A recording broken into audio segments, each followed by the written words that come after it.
We have a major reality check for you tonight. It deals with illegal immigrants and the idea that building a wall would solve everything. Well, the truth is it takes a lot more than that, including a big change from the very top, the President of the United States. Dan Plant spent the day at the border, and he is here now with some very eye-opening a look at what is happening down there. Dan? Oh, my goodness. I know it opened my eyes, that is for sure, and I thought I'd seen a lot. First of all, you might be surprised to know that 9 out of 10 illegals that are captured on our border are released back here in San Diego. Think about that. 9 out of 10 are still here in San Diego.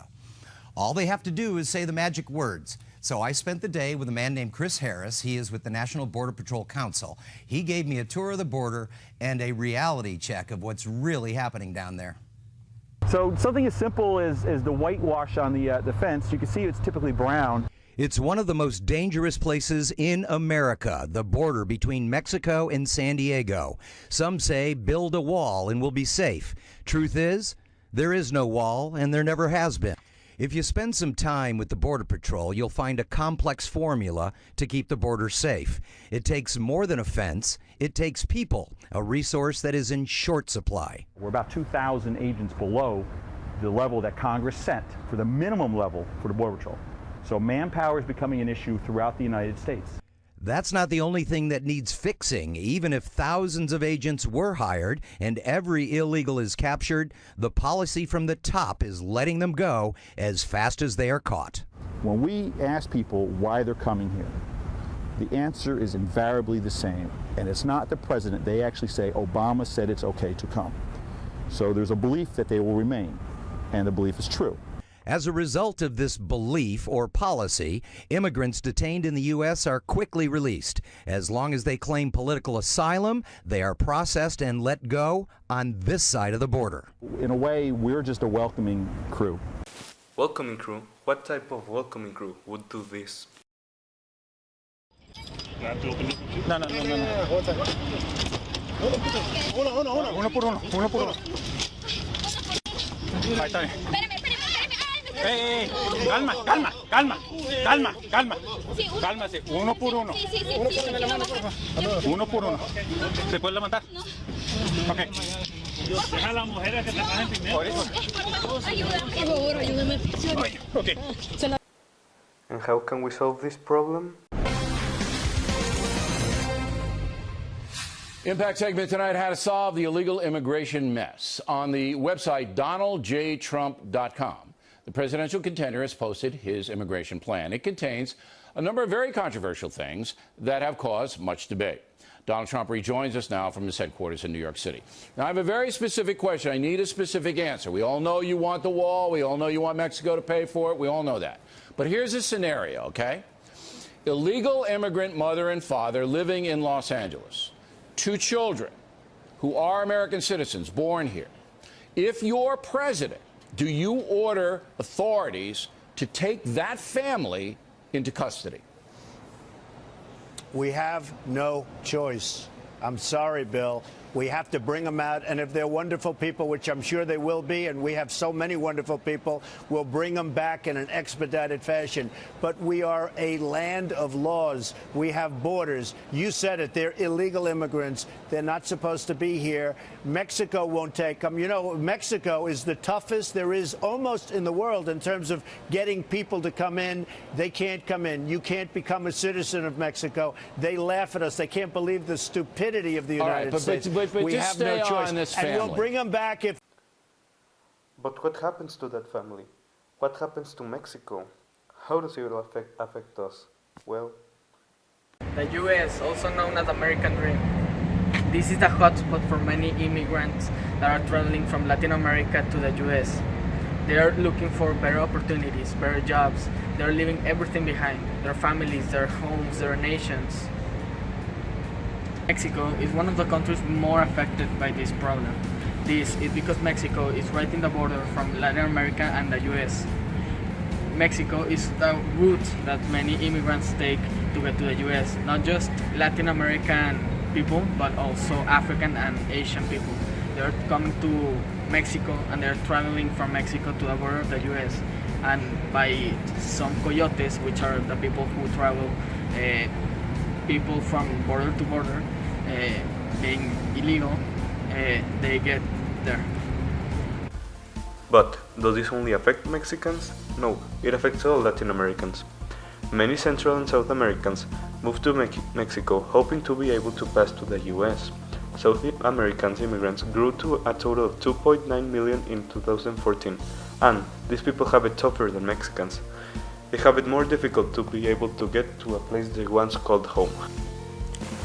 Central and South Americans take similar routes inside Mexico. First of all, they have to decide which part of the US they want to enter. Do they want to go to California or Texas? Central and South Americans have 3 different choices of routes, which end up taking them to Nogales, Ciudad Juárez, and Reynosa. Normally, Central Americans take the route that starts in Tenosique and Tapachula and go up from there. Crossing Mexico is relatively easy, thanks to the light patrol in the border. Once near the US, they have to pay a coyote to get them to enter the US. And what is being done to help these people? We interviewed Sofía Rangel, who is the General Coordinator of Casa Monarca, the first institution in Nuevo León that provides humanitarian help for immigrants. They are located in Santa Catarina, but they work in the main cities of the state.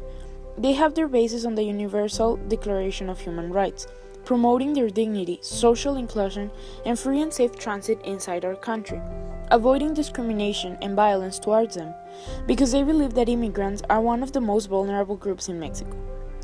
Casa Monarca's main motivation is the willing to respond to a humanitarian crisis in our country and all around the world. They want to stop the suffering of millions of people who go through the process of leaving their country and moving to a completely new environment while they seek for better opportunities away from home. They have been fighting against discrimination for almost a year since they opened their doors for everyone, and with the help of more than 55 volunteers, they give away around 700 meals every month for all immigrants that are in the streets, mainly in places where the train cross, because there's where most of these people is, due to the fact that they use trains as their main way for going from one country to another. Casa Monarca do not have support from international organizations such as UNHCR or even from the UN, even though they are supposed to provide humanitarian help for those in need. Although they have been visited by other organizations such as the Red Cross International Committee, who compare them to other big organizations that are dedicated to provide humanitarian help to immigrants. So we have asked Miranda Gomez-Mosry to come as our guest speaker, a student from our own Prepa Tech, to give us her opinion about the topic, what she knows, what she feels she knows, and not having investigated before about it. Well, there's like both two sides of the story. First, it is really sad the fact that these people have to leave their countries in the first place. Like, what is happening inside that country that is making all these people leave it? Like, where are their opportunities? What is happening either with their politics, with their job offers? And that's like the first thing. Like, it is really sad that they have to leave, but then when they get to the United States with the hopes of getting a new opportunity and a new life and like rebuild their life in a better way, they face a lot of hardships and a lot of discrimination from part of not all people, but a lot of people, because of the states they arrive. They mostly stay in the frontier with Mexico, and those who go more up north, they're a little bit luckier, but the majority of them stay in the south. And it is well known that the South is a little bit racist, so it isn't like very surprising that they suffer this type of discrimination. And I think that Americans are a little bit hypocrite, because America is a country built on immigrants. Like, the only true American is the Native American, and they like discriminate against them as well. So it is like very redundant that they say, oh, get out of our country, when this country isn't even yours in the first place. So I think immigrants should be given like a second chance because everyone deserves it, and it is like I would take it like as a compliment the fact that these people think that your country will give them a better life, but then they get there and it is like not what they expected. So it also is like the image of the country, so you should like check that.